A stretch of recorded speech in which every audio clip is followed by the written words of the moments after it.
Mark సువార్త 12వ అధ్యాయం 10వ వచనం. ఇల్లు కట్టువారు నిరాకరించిన రాయి మూలకు తలరాయి ఆయను.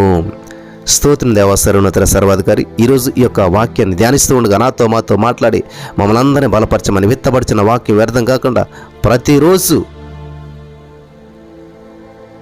విత్తపరిచినటువంటి వాక్యం ప్రతి హృదయంలో మరి నాటబడి నూరంతలుగా ఫలించినట్లు సహాయం చేసినందుకు వందనం చెల్లిస్తూ నజరేయుడైన యేసుక్రీస్తు నామములో ప్రార్థించిన మీ పొందుకుని నమ్మ పరమ తండ్రి, ఆమేన్.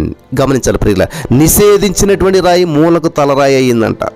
కాబట్టి ఈ రోజున ఈ మాటలు వింటున్న ప్రియమైనటువంటి సహోదరి స్నేహితులారా, మిమ్మల్ని నిషేధించారా? మిమ్మల్ని పక్కన పెట్టేశారా? మీరు ఎన్నో ప్రయత్నాలు చేస్తే మీరు పనికిరారని చెప్పి మిమ్మల్ని వెనక్కి పంపేశారా? లేకపోతే మిమ్మల్ని మీ చుట్టుపక్కల వారు పెళ్ళిళ్ళకి వెళ్ళటం మానేశారా? మిమ్మల్ని మీ బంధువులు స్నేహితులు మర్చిపోయారా? పక్కన పెట్టేశారా?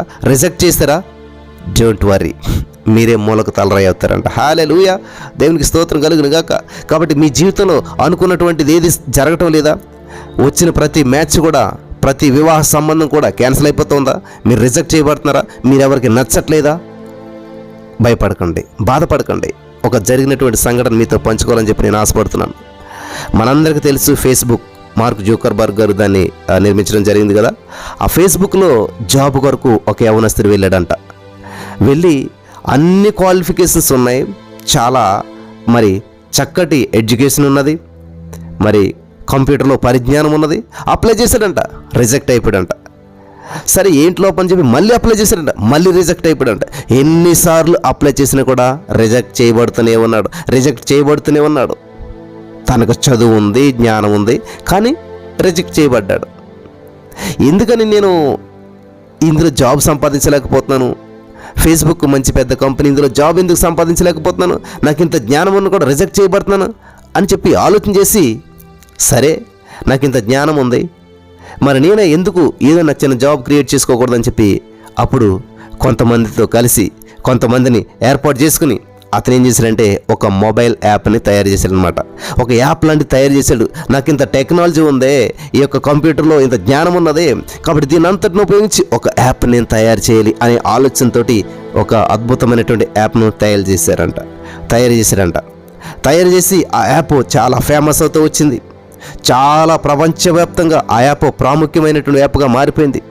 అప్పుడు ఎవరైతే జాబ్ రిజెక్ట్ చేశారో, ఏ ఫేస్బుక్ కంపెనీ వాళ్ళు అయితే ఆ జాబ్ని రిజెక్ట్ చేశారో, ఆ ఫేస్బుక్ వాళ్ళే వచ్చి ఈ యొక్క రిజెక్ట్ చేయబడినటువంటి వ్యక్తి దగ్గరికి వచ్చి ఆ వ్యక్తి ఏ యాప్ అయితే క్రియేట్ చేశాడో ఆ యాప్ని వాళ్ళు కొనుక్కోవటం జరిగిందంట. హల్లెలూయా. ఎంత కొన్నారో తెలుసా?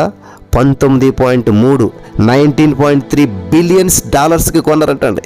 19.3 బిలియన్ డాలర్స్కి ఆ యొక్క యాప్ని కొనటం జరిగిందంట. హల్లెలూయా. ఇంతకీ ఆ యాప్ ఏదనుకుంటున్నారు? మనం అందరం వాడుతున్నటువంటి వాట్సాప్. ఆ వాట్సాప్ అనేటువంటి యాప్ ఎలా వచ్చిందనుకుంటున్నారు?